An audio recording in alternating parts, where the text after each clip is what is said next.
Assalamualaikum warahmatullahi wabarakatuh. Bismillahirrahmanirrahim. Alhamdulillahirabbil alamin.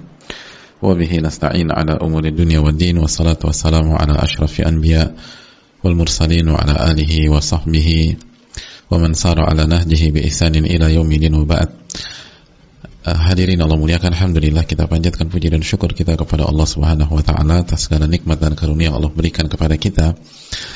Sebagaimana salawat dan salam semoga senantiasa tercurahkan kepada junjungan kita Nabi kita Muhammadin alaihi salatu wassalam beserta para keluarga, para sahabat dan orang-orang yang istiqomah berjalan di bawah naungan sunnah beliau sampai hari kiamat kelak.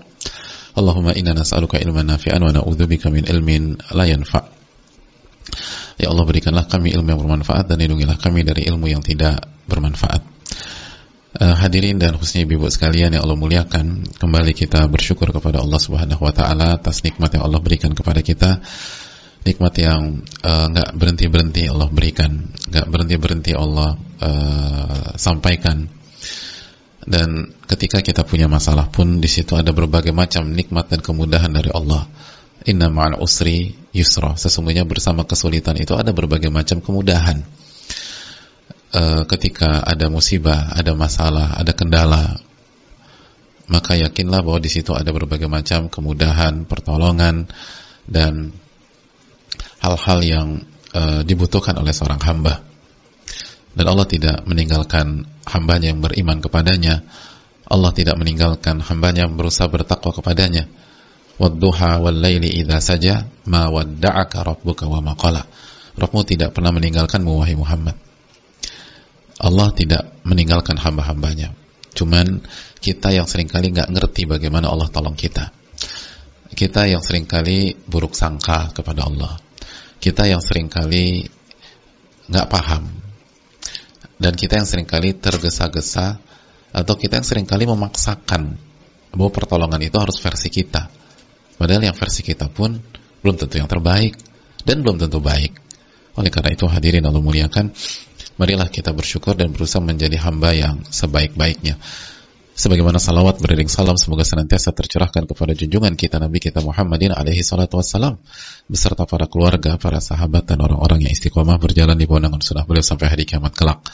Allahumma inna nas'aluka ilman nafi'an wa na'udzubika min ilmin la yanfa'. Ya Allah, berikanlah kami ilmu yang bermanfaat dan lindungilah kami dari ilmu yang tidak bermanfaat. Hadirin Allah muliakan, pada kesempatan kali ini kita akan kembali bersama Al-Allama Al-Imam Ibnul Qayyim rahimahullahu ta'ala dalam kitabnya Al-Wabilus Sayyib. Dan pada pertemuan yang lalu kita sudah menjelaskan bahwa pintu masuknya syaitan itu sangat menakutkan kita. Kenapa demikian? Karena dia itu masuk melalui apa yang kita sukai secara syahwat. Dan dia masuk dari pintu yang merupakan kelemahan kita, yang merupakan keinginan nafsu dan syahwat kita. Fahuwa yadkhulu alaihi minal abwab allati hiya min nafsihi wa tabaihi. Kita kembali kepada keterangan Ibnul Qayyim, mari kita lihat bersama-sama.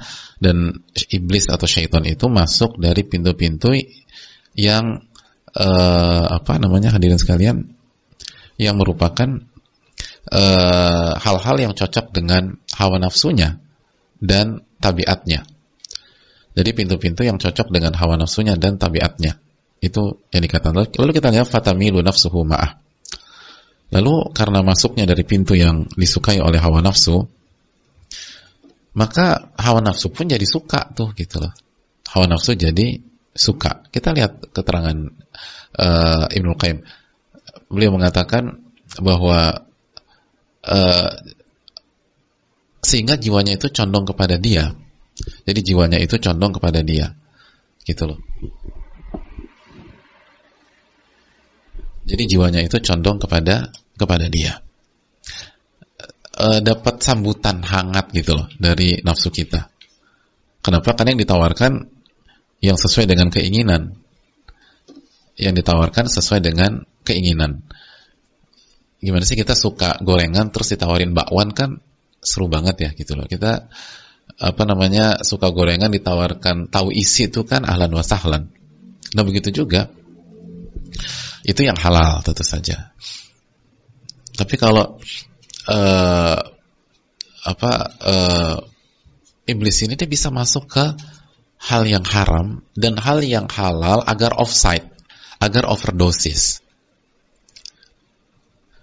Makanya kita digoda sama dia itu beda-beda. Sesuai dengan keinginan kita, sesuai dengan hawa nafsu kita, sesuai dengan kecenderungan kita, sesuai dengan tabiat kita. Jadi orang yang misalnya tabiatnya marah-marah, itu akan dicari cara oleh si iblis dan syaitan ini gimana dia marah-marah gitu loh. Ada aja. Dipicu sana, dipicu sini, dipicu itu. Biar karena tabiatnya suka marah-marah. Tabiatnya suka marah. Kalau tabiatnya suka ketawa, diatur, diarahkan dan digoda agar dia ketawa yang melampaui batas. Akhirnya waktu habis, akhirnya hati itu jadi keras karena kebanyakan ketawa. Jadi memang dikondisikan sama syaitan dan dia paling jago pengkondisian. Gimana bisa ketemu sisi-sisi yang lucu, yang joke dan lain sebagainya. Ada aja tuh. Agar apa? Agar si manusia ini tergelincir dalam kesalahan. Jadi kaidahnya simak baik-baik ucapan Ibnu Qayyim rahimahullah, li'annahu yadkhulu 'alaiha bima tuhib. Iblis akan masuk dari pintu yang disukai oleh hawa nafsu. Itu masalahnya. Yang disukai oleh nafsunya. Jadi dia bisa mendeteksi kita tuh sukanya apa dan dia masuk dari sana. Fayattafiqu huwa wa nafsu wa hawahu 'alal 'abdi, maka akhirnya terjadi koalisi antara iblis, antara jiwa dan hawa nafsunya. Itu. Terjadi koalisi. Thalathatun musallatuna amirun. Gitu. Jadi tiga hal ini, iblis, lalu jiwa dan hawa nafsunya itu sepakat memberikan perintah.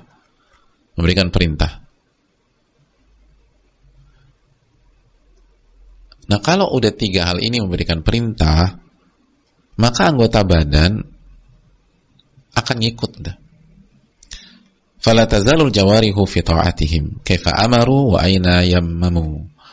Maka anggota badan akan ikut, akan nurut, akan taat apa yang mereka bertiga perintahkan dan apa yang mereka bertiga arahkan. Jadi selalu begitu. Hada muqtada halal abad, dan beginilah kondisi dari seorang hamba, gitulah hadirin. Jadi kita lanjutkan. Jadi hada muqtada hal al-abad. Ya gitulah. Satu orang gitu. Jadi kalau sudah terjadi koalisi antara tiga hal ini, itu tubuh akan ngikutin. Nah, lalu dilanjutkan oleh Ibnu Qayyim rahimahullah, faqtadat rahmatu rabbihil azizir rahim bihi an a'anahu bi jundin akhar. Namun tentu saja Allah tidak akan diam. Allah yang maha perkasa lagi maha penyayang, dengan rahmat Allah Subhanahu wa taala yang maha penyayang dan maha perkasa itu menolong hambanya dengan mengutus dan mempersiapkan pasukan atau tentara yang lain, kekuatan lain yang akan menolong dia. Wa amaddahu bimadadin akhar, dan seorang hamba itu disupport dengan kekuatan yang lain. Yuqawimu bihi hadzal jun alladhi yuridu halakahu. Dan tugas tentaranya Allah ini untuk melawan orang atau melawan pihak yang ingin menghancurkan hamba gitu. Fa arsala ilaihi rasulahu. Jadi siapa aja nih yang dikirim sama Allah Subhanahu wa taala untuk menolong seorang hamba, untuk menolong kita agar menggagalkan koalisi tiga itu tadi. Si iblis, hawa nafsu, lalu jiwa. Jiwa yang dipengaruhi sudah. Karena kalau udah tiga ini berkoalisi, udah tubuh nggak bisa buat apa-apa. Tubuh akan nyerah, badan akan nyerah, lisan akan nyerah, mata akan nyerah, telinga akan nyerah, akan nurut semuanya sama tiga kepentingan ini. Tiga pihak ini. Dan kita tahu iblis nggak mungkin ngajak kita ibadah gitu loh. Jadi lisan akan gibah, lisan akan caci maki, lisan akan fitnah, mata pun akan melihat yang tidak benar, telinga pun demikian, lalu tangan akan nyentuh yang enggak, kaki akan melangkah ke tempat yang dibenci sama Allah Subhanahu wa taala. Dan itu yang terjadi di banyak pihak. Nah, biar tiga pihak ini tidak koalisi, maka Allah utus tentaranya, Allah utus hamba-hambanya yang lain. Apa saja sih yang Allah utus dan siapa saja mereka? Mari kita simak baik-baik. Fa arsala ilaihi rasulahu. Allah mengutus rasulnya. Allah mengutus rasulnya. Itu yang pertama. Wa anzala alaihi kitabahu. Dan Allah menurunkan kitab sucinya. Wa ayyadahu bimalakin karimin yuqabilu aduwahu syaitan. Dan Allah subhanahu wa ta'ala menolongnya dengan mengutus malaikat-malaikat yang mulia untuk melawan musuhnya itu, yaitu para syaitan. فَإِذَا أَمَرَهُ الشَّيْطَانُ بِأَمْرِهِ أَمَرَهُ الْمَلَكُ بِأَمْرِ رَبِّهِ.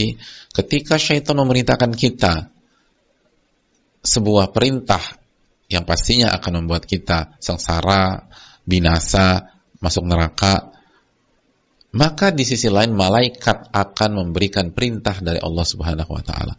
Jadi ketika syaitan kasih perintah, malaikat kasih perintah juga. Wa bayyana lahu ma fi ta'atil adu minal halak. Dan syaitan dan malaikat memberikan perintah Allah Subhanahu wa taala dan menjelaskan bahwa ketaatan kepada syaitan itu akan membuat seseorang itu binasa, akan membuat seorang itu hancur. Fahadha yulimmu bihi marrah wa hadha marrah. Dan selalu silih berganti begitu. Nanti syaitan datang, nanti malaikat datang. Syaitan kasih perintah, malaikat kasih arahan. Selalu demikian. Wal mansuru man nasarahu Allah azza wa jalla, wal mahfudhu man hafidhahu Allah taala. Yang ditolong adalah orang yang ditolong oleh Allah. Jadi yang selamat adalah orang yang ditolong oleh Allah. Yang menang adalah orang yang ditolong oleh Allah. Yang aman terjaga orang yang dijaga oleh Allah Subhanahu wa ta'ala. Nah, ini kaidah, jangan pernah lupa nih hadirin. Jadi memang mengerikan, memang menakutkan. Bayangkan kita itu diserang melalui hal yang kita sukai. Kan susah banget nolaknya. Makanya itulah seringkali curhatan banyak kita, kok susah banget ya Pak Ustadz ya. Kok aku udah berusaha ternyata jatuh lagi. Aku udah berusaha jatuh lagi. Udah nih pasti kajian sadar nih, begitu pulang ngeblank lagi, halu lagi. Kenapa? Salah satunya itu tadi, karena syaitan tuh ngajak kita sesuai dengan kesukaan kita. Sesuai dengan kesukaan kita. Makanya itu kayak dari annahu yadkhulu 'alaiha bima tuhibbu. Karena syaitan tuh masuk ke jiwa dari apa yang disukai oleh hawa nafsunya. Itu susah banget, kita susah nolak gitu. Kita sangat susah nolak.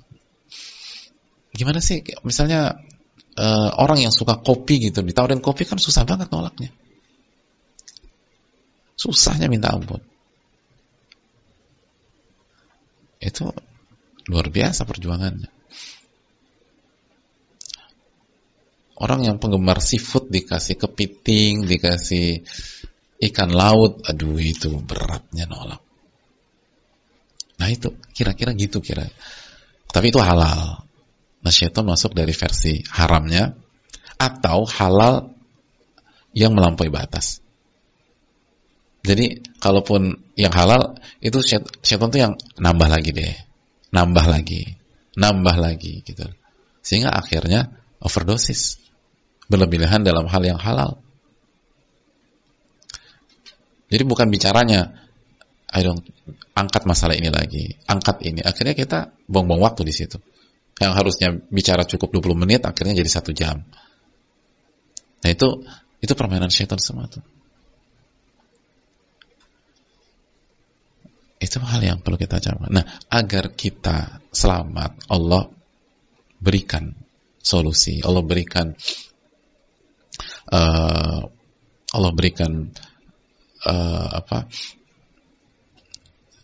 dukungan dan tentara.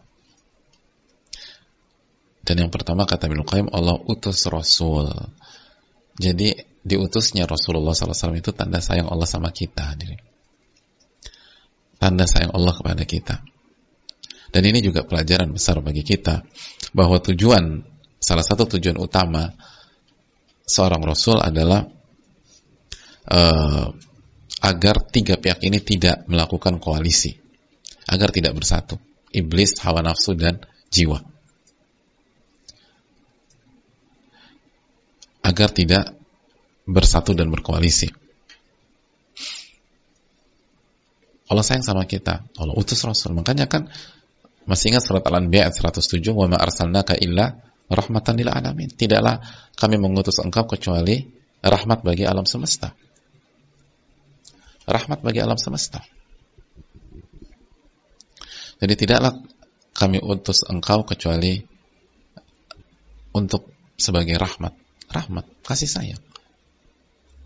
Nah, ini yang harus kita yakinkan loh jamaah, khususnya ibu-ibu sekalian.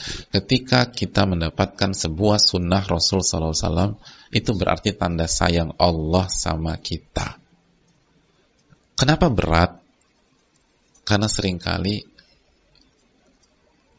tidak sesuai dengan hawa nafsu kita. Dan bisa jadi sebelumnya memang sudah terjadi koalisi itu.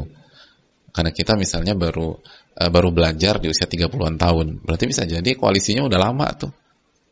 Nah, kira-kira orang yang sudah punya atau pihak yang sudah punya kekuasaan pas mau diganti dan digeser mau apa enggak dengan mudah? Enggak. Sama.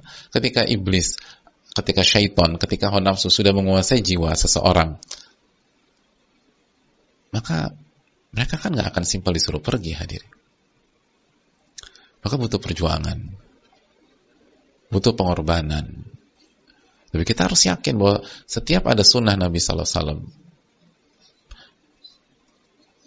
sampai kepada kita, maka itu kasih sayang Allah Subhanahu Wa Taala.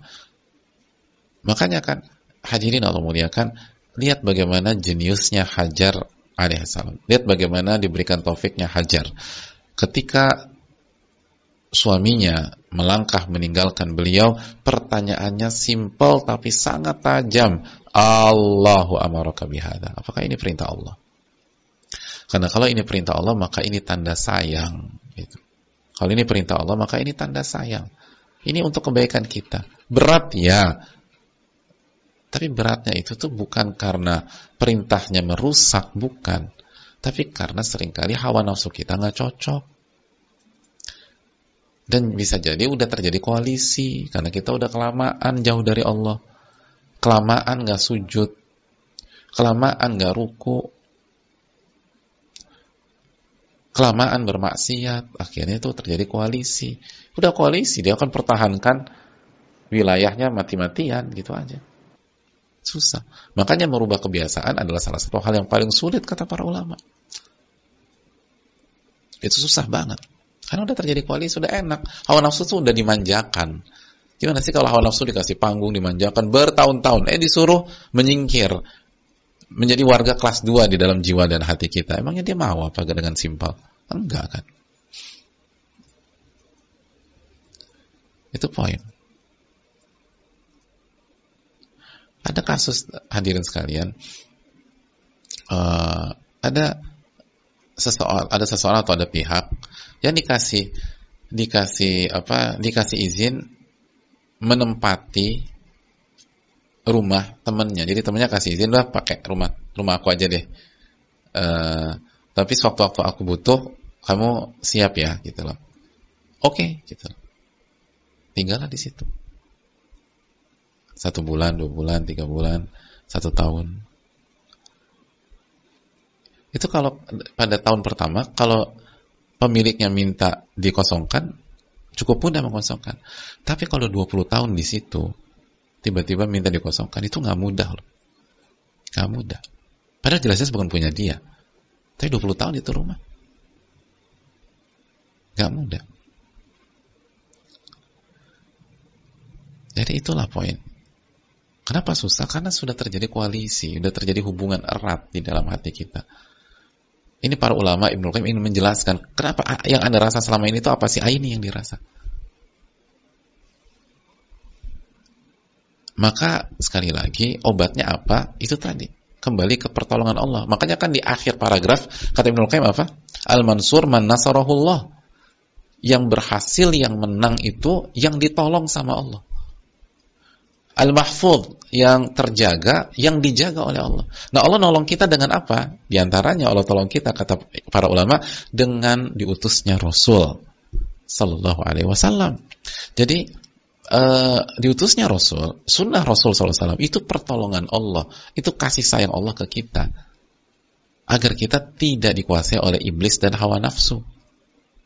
Jadi obatnya adalah, obat yang harus kita minum adalah tuntunan-tuntunan Nabi SAW, sunnah-sunnah Nabi kita SAW. Lalu kitab suci yang Allah turunkan harus kembali ke Al-Quran. Makanya kalau ingin hati bersih itu jangan pernah jauh sama Al-Quran. Nah gimana kita mau dekat sama Al-Quran sedangkan ngebaca Quran aja nggak bisa?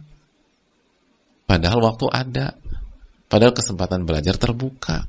Nah terus kita mau dekat gimana? Mau baca aja nggak bisa dan tidak mau bisa. Maka kita harus belajar Al-Quran. Kita harus dekat sama Al-Quran. Karena inilah cara Allah nolong kita. Jadi Al-Quran itu hadir dalam kehidupan kita dalam rangka Allah tolong kita, itu poinnya. Dalam rangka Allah tolong kita. Agar hidup kita itu berkah. Agar hidup kita itu baik gitu loh. Itu hal yang perlu kita camkan. Nah tapi kita tuh nggak ngerti. Kita tuh nggak ngerti. Maka jelas-jelas Allah berfirman dalam surat Al-An'am ayat 155. Apa kata Allah SWT dalam surat Al-An'am 155? Wa hadza kitabun anzalnahu barakun.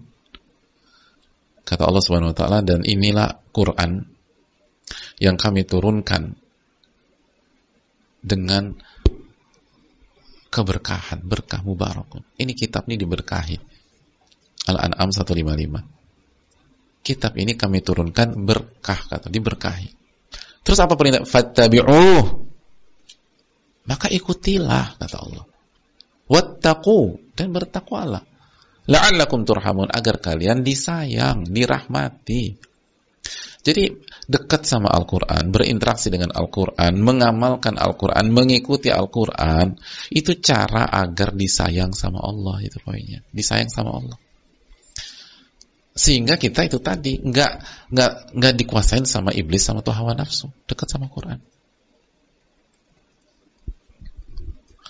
Itu bentuk pertolongan Allah sama kita. Bentuk pertolongan Allah sama kita. Gitu jemaah. Lalu yang ketiga, Allah kirim malaikat untuk jaga. Allah kirimkan malaikat untuk menjaga. Syaitan memerintah ke kiri, malaikat mengajak ke kanan. Syaitan bawa arahkan ke neraka, malaikat mengajak pada hal yang diridhoi oleh Allah Subhanahu wa taala. Gitu selalu. Itu poin.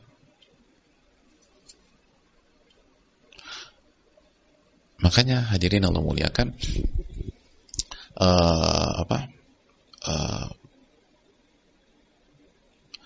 makanya kan kita tuh diminta untuk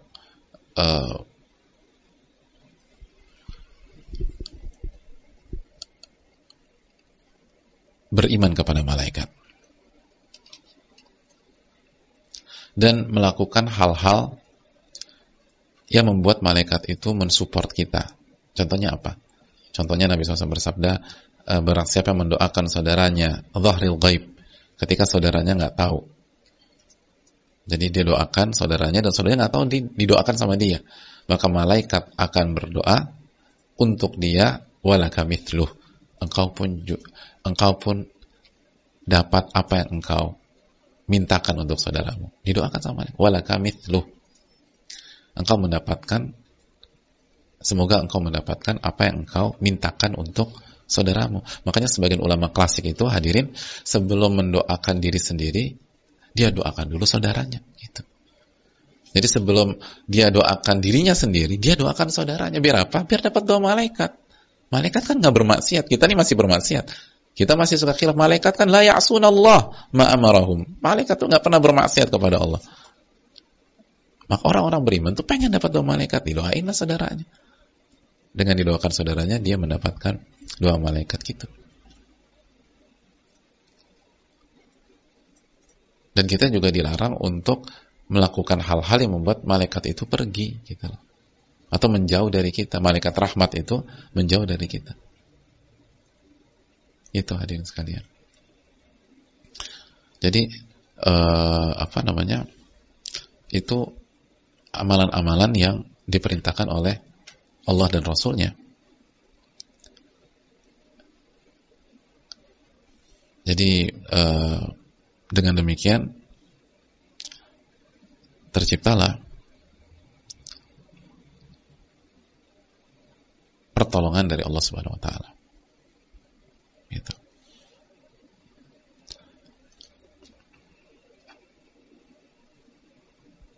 Dan kalau Allah sudah tolong, maka kita akan berhasil. Kalau Allah tolong, kita akan berhasil. Itu hadirin sekalian Allah muliakan. Dan kalau Allah tinggalkan kita, maka kita akan gagal. Kita akan gagal. Allah Ta'ala bisa.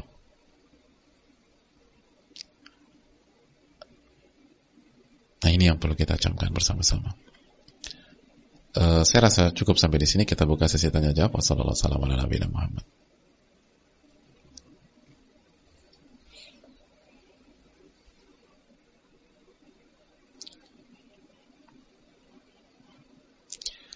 Assalamualaikum warahmatullahi wabarakatuh. Waalaikumsalam warahmatullahi wabarakatuh. Semoga Allah senantiasa merahmati Imam Ibnul Qayyim beserta keluarga beliau, seluruh ulama kita, begitu pula ustadz, keluarga beserta tim, dan seluruh kaum muslimin dimanapun berada. Allahumma amin amin ya rabbal alamin wa iyyakum. Izin bertanya ustadz, bagaimana hukumnya membicarakan seseorang untuk mengenali karakternya sehingga lebih paham dalam menyikapi orang tersebut saat berinteraksi? Misalnya saya dan suami sering diskusi tentang karakter keluarga besar, baik dan buruknya, baik itu keluarga besar saya maupun keluarga besar suami. Dari situ kami sering mengambil kesimpulan bagaimana seharusnya menyikapi masing-masing dari keluarga tersebut. Namun hati kecil saya masih ragu. Saya khawatir ini jatuh dalam ghibah, terutama saat menceritakan karakter keluarga yang buruk seperti egois, sombong, dan lain sebagainya. Semoga Allah mudahkan Ustaz dalam menjawab. Barakallahu fikum wa jazakallahu khairan wa fikum barakallahu wa iyyakum. Hadirin Allah muliakan, kita tahu bahwa ghibah itu dzikruka akhaka bima yakrah. Engkau menyebutkan tentang saudaramu yang kalau dia tahu, dia dengar, dia nggak suka, dia nggak nyaman. Itu poin. Yang kedua, kita tahu bersama-sama bahwa ghibah membicarakan aib orang itu hukumnya haram, dosa besar. Kalau itu fakta. Tapi kalau itu bukan fakta, maka itu masuk ke fitnah, dosanya lebih besar lagi. Hanya saja ada mustathnayat, ada kasus pengecualian. Ada kasus pengecualian. Di antaranya dijelaskan jika ada maslahat maslahat syar'i yang tidak bisa dicapai kecuali dengan kecuali dengan kebutuhan syar'i atau maslahat syar'i yang tidak bisa didapatkan kecuali dengan menyebutkan hal tersebut.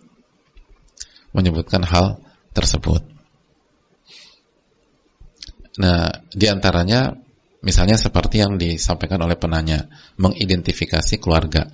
Karena kalau kita nggak tahu otak keluarga itu bahaya, hadirin. Kita butuh tahu peta. Ya sama seperti di kantor kan, rapat HRD atau membahas tentang pegawai kan kita harus sebut. Tapi yang perlu kita camkan, kita harus jujur. Harus jujur. Bukan karena ingin membicarakan, tapi karena butuh data. Yang kedua, proporsional, sesuai dengan porsi. Kalau cukup 1 menit, jangan 2 menit. Kalau cukup 2 menit, jangan 3 menit. Kalau cukup 5 menit, jangan 6 menit, dan seterusnya. Itu hal yang paling. Jadi seperlunya aja. Nggak semua kekurangannya disebutkan. Cukup sesuai dengan yang kita butuhkan. Dan kita harus jujur loh. Karena bisa jadi 5 menit pertama halal, masuk 6 menit ghibah dan dosa besar. Kenapa? Karena sebenarnya kita nggak butuh bicarakan pembahasan di menit ke-6 seterusnya. Yang kita butuhkan cuma dari detik pertama sampai menit ke-5. Selebihnya kita nggak butuh. Nah, itu perlu kehati-hatian dan butuh warok. Butuh sifat warok bicarakan kekurangan orang. Allah Ta'ala bisa. Dan kita tahu bersama-sama bahwa hukum asal membicarakan aib orang itu merusak hati dan bisa membunuh hati, mematikan hati. Jadi hati-hati. Butuh rasa takut sama Allah Subhanahu wa taala.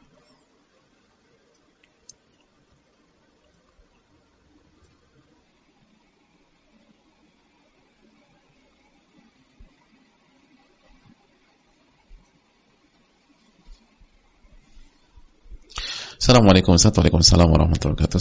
Mohon izin bertanya.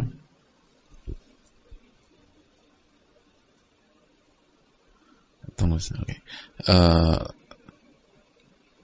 Assalamualaikum warahmatullahi wabarakatuh. Ustaz wa iyyakum. Hafizakumullah wa ahlikum wa iyyak. Semoga Allah memberikan rahmat untuk Imam Ibnu Qayyim, memberikan kebahagiaan dunia dan akhirat untuk seluruh guru-guru kita, para penuntut ilmu dan seluruh kaum muslimin. Amin ya rabbal alamin. Ustaz, atas izin Allah saya pernah berada di level mencintai ilmu dengan cinta yang begitu besar. Saya baca kitab Sirah Nabawiyah. Di setiap malam ketika keluarga tertidur, saya bangun di sepertiga malam untuk sholat dan menghafal. Saya menyetorkan hafalan di jam 4 kepada ustazah. Jam 4 pagi ya, jadi setorannya jam 4 pagi ke ustazah. Di setiap kata dalam Al-Quran saya tidak paham betul maknanya karena keterbatasan ilmu bahasa Arab. Namun saya merasa seakan Allah memberi kemudahan saya bisa memahami setiap ayatnya. Sehingga ketika membaca pun di setiap ayat tentang janji Allah, surga, muncul harapan besar. Dan setiap ayat tentang neraka, azab Allah, rasa takut itu memuncak. Air mata selalu mengalir dan membuat hati saya begitu tenang. Sepulang kajian, ilmu mempengaruhi kekuatan iman saya. Saya tidak sabar menunggu kajian di pertemuan selanjutnya. Kenikmatan ilmu dan majelis ilmu itu membuat hati saya selalu haus untuk belajar.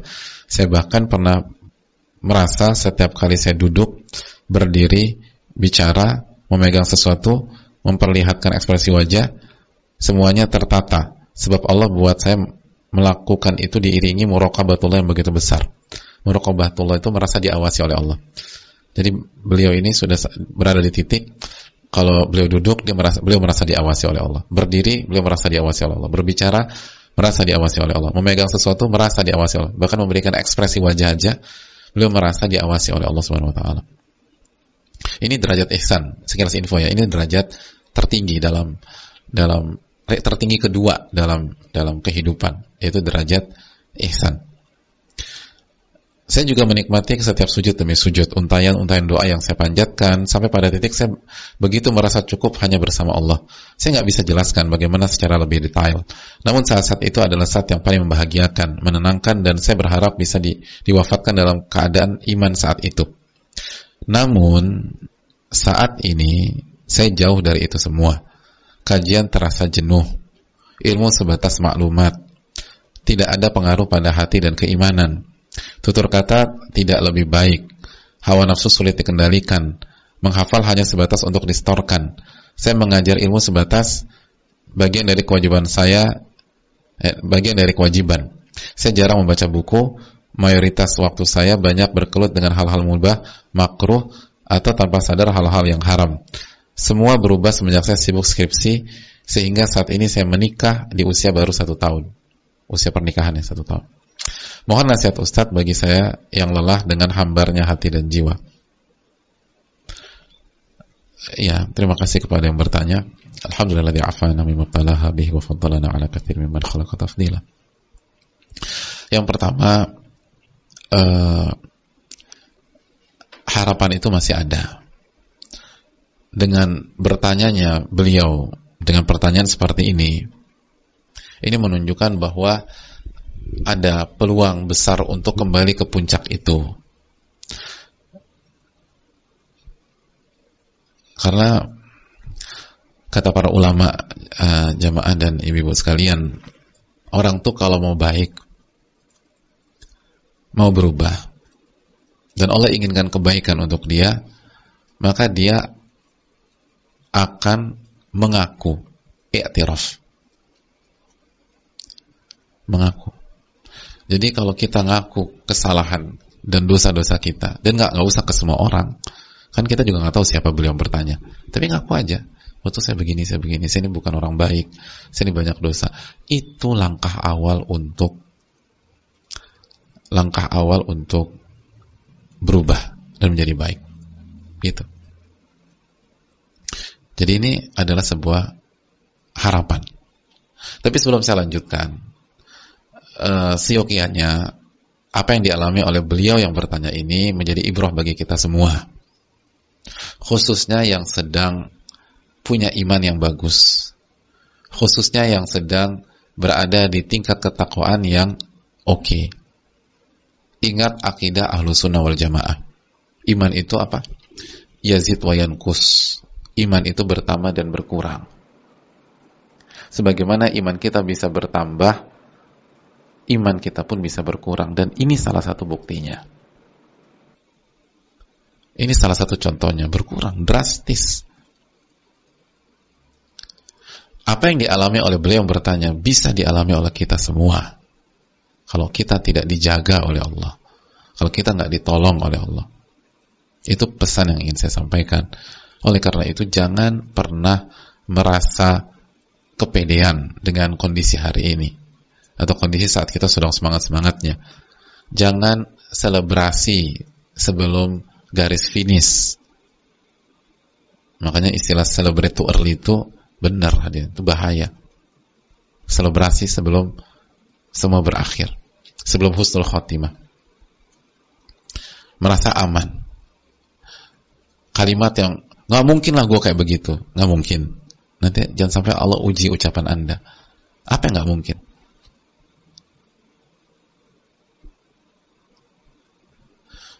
Bagi saya itu hal yang sangat aib. Nggak mungkin saya melakukan itu. Nggak mungkin melakukan itu. Ada banyak bukti. Seseorang kemakan omongannya sendiri, hadirin. Ada banyak contoh. Terbalik, hadirin. Kebalik 180 derajat berubah. Apa sulitnya bagi Allah? Apa ribetnya bagi Allah yang maha berkuasa? Apa susahnya kalau Allah mencabut hidayah dalam diri kita?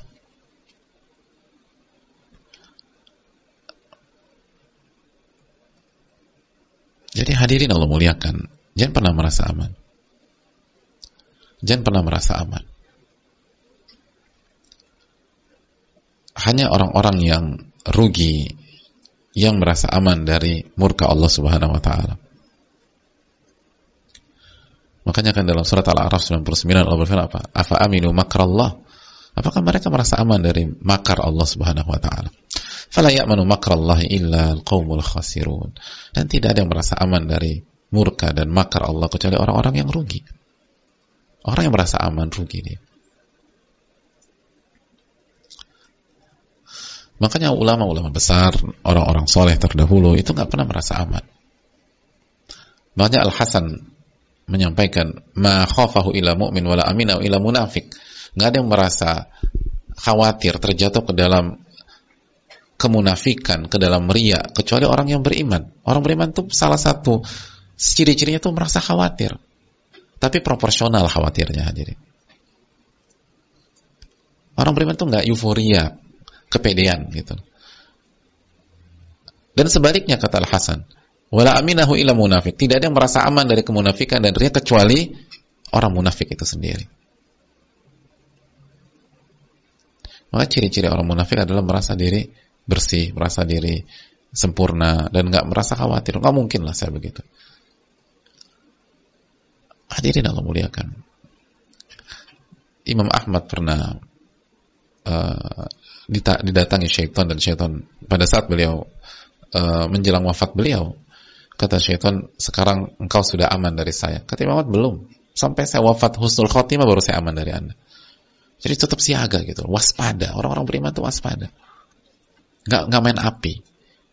Nggak karena mentang-mentang imannya kuat, imannya tinggi, ilmunya dalam. Enggak. Karena kembali lagi ke kajian kita tadi. Wal mansur man nasarahullah, wal mahfudz man hafizahullah. Yang menang, yang berhasil, yang terjaga hanya orang yang ditolong dan dijaga oleh Allah. Bukan karena kemampuan kita, bukan karena kehebatan kita, bukan karena diri kita. Makanya kan kita diajarkan doa, ya hayyu qayyum bi rahmatika astaghits aslih li sya'ni kullahu wa la takilni ila nafsi tarfata ain. Ya hayyu qayyum, wahai Allah yang maha hidup dan yang maha mengatur segala semuanya, bi rahmatika astaghits, dengan rahmatmu aku minta pertolongan, aslih li sya'ni kullah, perbaiki segala urusanku, wa la takilni ila nafsi tarfata ain, dan janganlah biarkan aku bertumpu pada diriku semata walaupun sekejap mata. Salah satu ketakutan yang paling besar orang-orang beriman adalah saat kita bertumpu dengan diri kita sendiri. Itu menakutkan. Itu awal dari kehancuran. Coba evaluasi itu, gitu. Kemungkinan besar ada sisi itu. Kita terlalu kita tenggelam dalam itu, lupa, kurang waspada, kurang hati-hati, dan kurang hati-hati. Makanya kan Allah berfirman apa? Innama yakhshallaha min ibadihil ulama. Sesungguhnya yang takut kepada Allah hanyalah ulama. Makanya semakin bertambah ilmu semakin takut, bukan semakin arogan dan bukan semakin kepedean, enggak. Bukan semakin merasa aman, semakin takut. Tapi takutnya proporsional. Di waktu yang sama, rasa harap pun juga tumbuh. Rasa cinta pun juga tumbuh, sehingga balance hadirin. Itu hal yang perlu kita camkan. Nah itu, kita lanjutkan. Berarti gimana nih langkah buat yang bertanya? Yang pertama tadi mengaku, itu udah bagus banget gitu. Itu sudah luar biasa. Mengaku itu awal dari kebaikan. Mengaku itu awal dari kebaikan. Makanya kan ulama kita nggak suka kalau kita tuh cari-cari alasan hadirin. Cari-cari alasan. Ya salah aja gitu loh. Itu yang perlu kita tanamkan. Oh, jangankan kita, Nabi Musa alaihissalam. Apa yang Allah firmankan tentang Nabi Musa dalam surat Al-Qasas ayat 16? Qala Rabbi inni zalamtu nafsi faghfirli. Nabi Musa menyampaikan, Rabbi, wahai Rabbku, inni zalamtu nafsi. Aku ini banyak zalimin diri. Aku ini menzalimi diriku. Faghfirli, ampunilah aku. Faghfarolah. Dan Allah ampuni kesalahannya. Kalau Nabi Musa mengatakan zalamtu nafsi, masa kita mengklaim diri kita bersih hadirin? Jadi itu dalil yang membuat para ulama menjelaskan langkah pertama itu ngaku dulu. Zalamtu nafsi, ya Allah, aku ini banyak zalim gitu. Dan ngaku kepada Allah. Yang kedua, dan ini udah dimiliki insyaallah bagi yang oleh yang bertanya. Yang kedua, kata para ulama, perbanyak istighfar dan taubat. Makanya Nabi Musa setelah mengaku apa? Faghfirli. Ya Allah, ampunilah aku. Beristighfar beliau. Setelah mengaku Allahumma inni zalamtu nafsi faghfirli. Jadi setelah ngaku minta ampun udah. Itu tahap kedua. Setelah ngaku minta ampun. Nah, ini yang membedakan orang beriman dan orang yang nggak beriman. Kalau orang yang nggak beriman, ketika kenapa sih orang nggak beriman itu susah untuk ngaku, bahkan di hadapan Allah gitu, atau di hadapan, karena dia berpikir kalau saya ngaku semua berakhir, semua hancur, harapan nggak ada, maka jangan ngaku. Tapi orang beriman itu justru sebaliknya, mereka selalu punya harapan. Makanya ngaku itu bukan ending, tapi awal. Ngaku, lalu habis itu istighfar. Itu harapan hadir. Sehingga semangat lagi. Harapan. Ngaku, istighfar.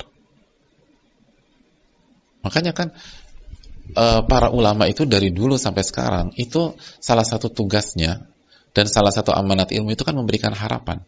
Makanya masih ingat nggak kisah pembunuh 99 plus 1 nyawa? Pertama dia bunuh 99 orang dulu, terus pergi ke rahib. Terus apa kata rahib? Dikasih apa? Dikasih harapan atau keputusasaan? Dikasih keputusasaan. Kata rahib, udah nggak mungkin lah, ini dosa udah kebanyakan, nggak bisa taubat. Akhirnya dieksekusi, jadi genap 100. Tapi hati kecilnya pengen berubah, tetap. Datanglah ke alim, ahli ilmu pada zaman itu. Lalu bilang, bisa nggak saya tobat? Saya udah membunuh, lihat ngaku. Itu lihat hadis ini, ngaku. Saya udah banyak dosa, saya bunuh. Saya bisa tobat nggak? Apa kata alim dalam hadis tersebut? Masih ingat ucapannya? Man yahulu bainaka wa baina taubah. Siapa yang bisa mencegah Anda dengan taubat? Taubatlah. Lihat harapan dikasih. Ilmu itu harapan. Harapan itu penting. Ilmu itu harapan. Taubat. Tapi saya minta pergi dari negeri, hijrah dari negeri kamu ke negeri yang baru. Karena negeri kamu negeri yang buruk orang-orangnya, dan negeri yang baru adalah orang-orang yang beribadah kepada Allah. Jadi yang kedua itu, kata para ulama, minta ampun. Yang ketiga, kata para ulama, sebagaimana dijelaskan oleh Imam Ahmad bin Abdul Halim rahimahullah, yang ketiga itu kita harus mendidik diri kita dan jiwa kita, tarbiyatun nafas. Kita harus didik diri dan jiwa kita. Kita harus didik diri dan jiwa kita.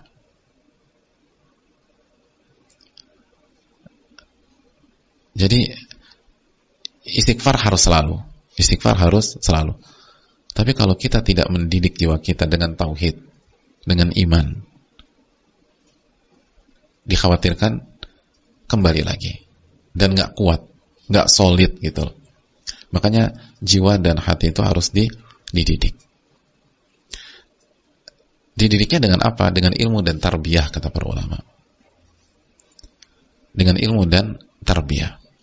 Makanya Allah berfirman tentang belajar dan mengajarkan Al-Quran, walakin kunu rabbaniyin bima kuntum tu'allimuna al-kitaba wa bima kuntum tadrusun. Kata Allah Subhanahu wa taala, dan jadilah rabbani, pendidik. Bima kuntum tu'allimuna al-kitaba wa bima kuntum tadrusun. Disebabkan kalian mengajarkan Al-Quran atau mengajarkan kitab suci Allah, dan disebabkan kalian mempelajari kitab suci tersebut. Jadi mempelajari kitab suci itu harus menggabungkan dua hal, ilmu dan tarbiyah. Dan kalau kita, apa maksud Rabbani? Alladzi rabbin nas bisigharil ilmi qabla kibari. Orang yang mendidik umat mulai dari ilmu yang dasar sampai tinggi. Jadi kita harus mendidik jiwa kita, kalau nggak akan balik lagi. Itu penting. Itu jawaban dari para ulama kita, Allah Ta'ala misal.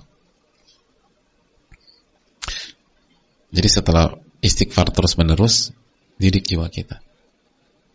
Dan ini pelajaran mahal, jiwa kita tuh bisa berubah lagi. Maka harus dididik. Harus dididik. Kalau dididik insya Allah nggak ada apa-apa. Bismillah. Allah Ta'ala.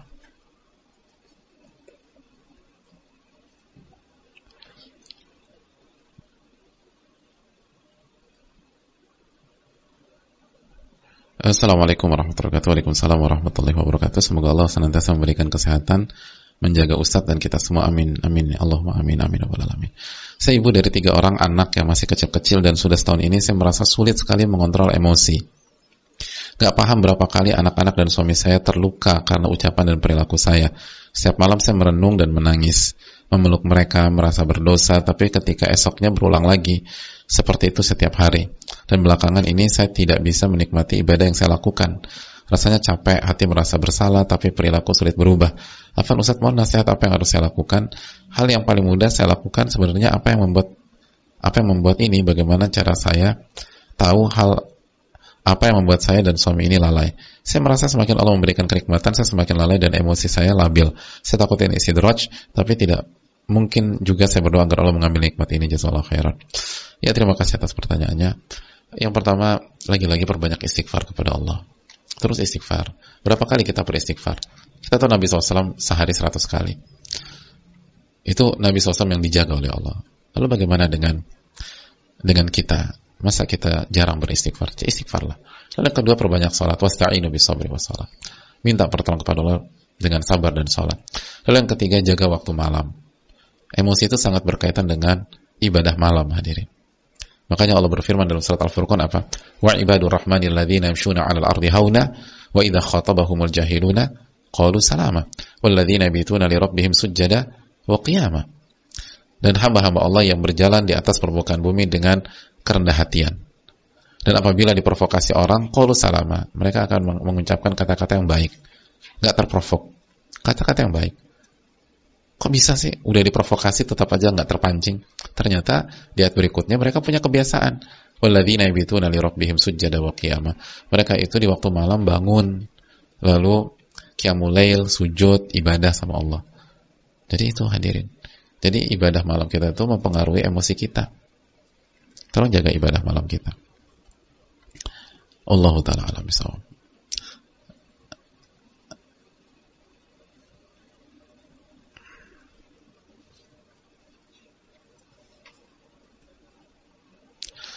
Assalamualaikum warahmatullahi wabarakatuh. Waalaikumsalam warahmatullahi wabarakatuh. Semoga Allah merahmati Ibnul Qayyim, semoga Allah merahmati para ulama, semoga Allah merahmati Ustadz dan seluruh keluarga, semoga Allah merahmati seluruh kaum muslimin dimanapun berada. Saya seorang amin ya rabbal alamin wa iyyak. Begitu juga ya, kepada yang bertanya dan seluruh jamaah sekalian dan seluruh kaum muslimin. Amin ya rabbal alamin. Saya seorang istri memiliki anak berusia 1 tahun. Saya ingin sekali umrah bersama anak kami, namun suami tidak setuju karena mengajak anak membuat ibadah umrah tidak fokus. Inginnya suami umrah saat anak sudah bisa ditinggal. Saya ingin sekali umrah dalam waktu dekat ini. Ustaz, mohon nasihatnya Ustaz, ya sallallahu khair wa iyyakum. Gini loh hadirin sekalian. Yang pertama, kalau kita baca buku-buku klasik, kita akan tahu bahwa haji dan umrah membawa anak itu salah satu kulturnya para ulama. Salah satu salah satu kulturnya ulama. Para ulama kita tuh suka haji atau umrah bawa anak. Itu yang pertama. Yang kedua, membuat ibadah umrah tidak fokus. Belum tentu juga asal kita memahami ibadah secara utuh gitu loh. Ibadah itu kan sebuah kata universal yang mencakup seluruh amal dan ucapan perbuatan yang Allah cintai dan ridhoi. Yang kita lakukan dengan rasa cinta dan rasa hina dan penuh kerendahan, itu ibadah. Jadi kalau kita sepakat dengan mana ibadah ini, bukankah misalnya memberikan hak anak di Mekah Madinah adalah ibadah? Dan kalau dilakukannya di Mekah Madinah, pahalanya kan besar hadirin. Pahala itu kan besarnya pahala ditentukan keberkahan tempat dan waktu. Jadi pahalanya besar. Mungkin ya, dan belum tentu juga kok, karena pengalaman kita ketika bawa misalnya bawa anak-anak di keluarga atau rombongan, nggak semuanya terganggu kok gitu. Bahkan sangat menikmati gitu loh. Apalagi usia 1 tahun kan masih bisa dikondisikan. 1 tahun bisa lari-lari belum sih? Ya dikit-dikit lah ya, 1 tahun. Kan belum bisa roll ke depan, roll ke belakang, nyungsep, ngesot segala macam. Jadi masih bisa dikondisikan lah 1 tahun itu. Dan kan bisa pakai strategi gitu loh. Nanti turun tawaf dan sa'inya misalnya pada saat jam tidur anak, kan bisa. Udah tidur aja, kita gendong. Dan tawaf dan sa'i sambil gendong, kan pahalanya semakin besar hadirin. Al-ajru ala qadril masyaqqa, inna idhamil jaza ma idhamil bala. Sesungguhnya besarnya pahala tergantung berat atau tingkat kesulitan sebuah ujian atau amalan. Jadi bisa dikondisi, itu ada strateginya lah dengan taufik Allah Subhanahu wa taala. Salah satunya adalah turun tawaf dan sa'inya ketika jam tidur anak. Anak dikasih ASI udah kenyang segala macam, tidur, bismillah turun. Gitu loh, bismillah turun. Dan selama ini sih nggak ada pengalaman terbatas kami ya, yang pengalaman yang sangat terbatas, nggak ada kendala dengan taufik Allah. Justru menikmati gitu nih waktunya ini. Dan penting kan anak di waktu kecil itu mendapatkan suasana ibadah di 2 kota suci, di 2 kota yang diberkahi oleh Allah Subhanahu wa taala, di 2 tanah haram. Saya ingin tanya, anak 1 tahun itu menerima data apa tidak hadirin? Enggak. Menerima data enggak? Dirinya tuh menerima data enggak? Ya nerimalah. Terus kalau mereka nggak terima data, bagaimana mungkin mereka bisa bicara di usia berikutnya? Mereka bisa mengucapkan kata-kata, mereka punya kosakata, itu kan karena mereka menerima data, mereka mendengar, mereka memproses apa yang mereka dengar, mereka melihat, mereka memproses apa yang mereka lihat. Itu semenjak mereka kecil, semenjak mereka lahir. Tapi mereka nggak bisa ngungkapin, butuh waktu. Tapi mereka terima itu. Nah, alangkah indahnya kalau di awal-awal kehidupan mereka melihat dan mendengar berbagai macam rangkaian ibadah yang dilakukan di Masjidil Haram dan Masjid Nabawi. itu pasti ada dampaknya untuk mereka ke depan, gitu loh. Ada dampaknya untuk mereka ke depan. Saya ingin tanya, kenapa anak kecil yang pertama kali, biasanya yang pertama kali dia ucapkan apa sih? Anak-anak kita pertama kali dia ucapkan apa? Mama, ibu, bunda. Kenapa itu? Hah? Kenapa jemaah? Karena mereka dengar selama ini yang paling banyak kata itu. Jadi apa yang mereka dengar itu ternyata diproses, gitu loh. Nah kan penting anak-anak mendengar talbiyah itu. Labbaik Allahumma labbaik, labbaik la syarika laka labbaik, innal hamda wa ni'mata laka wal mulk la syarika lak. Anak dengar itu kan penting ya. Ibunya doa gitu atau bapaknya doa. Itu luar biasa. Allah ta'ala misal. Jadi coba dudukan dulu, jelaskan, dan semoga Allah memberikan taufik. Allah ta'ala misal. Saya rasa cukup sampai di sini. Jazakallahu khairan. Semoga Allah memberikan ilmu yang bermanfaat dan menerima amal ibadah kita. Subhanakallahumma wa bihamdika, la ilaha illa anta, astaghfiruka wa atubu ilaik. Assalamualaikum warahmatullahi wabarakatuh. Syukur.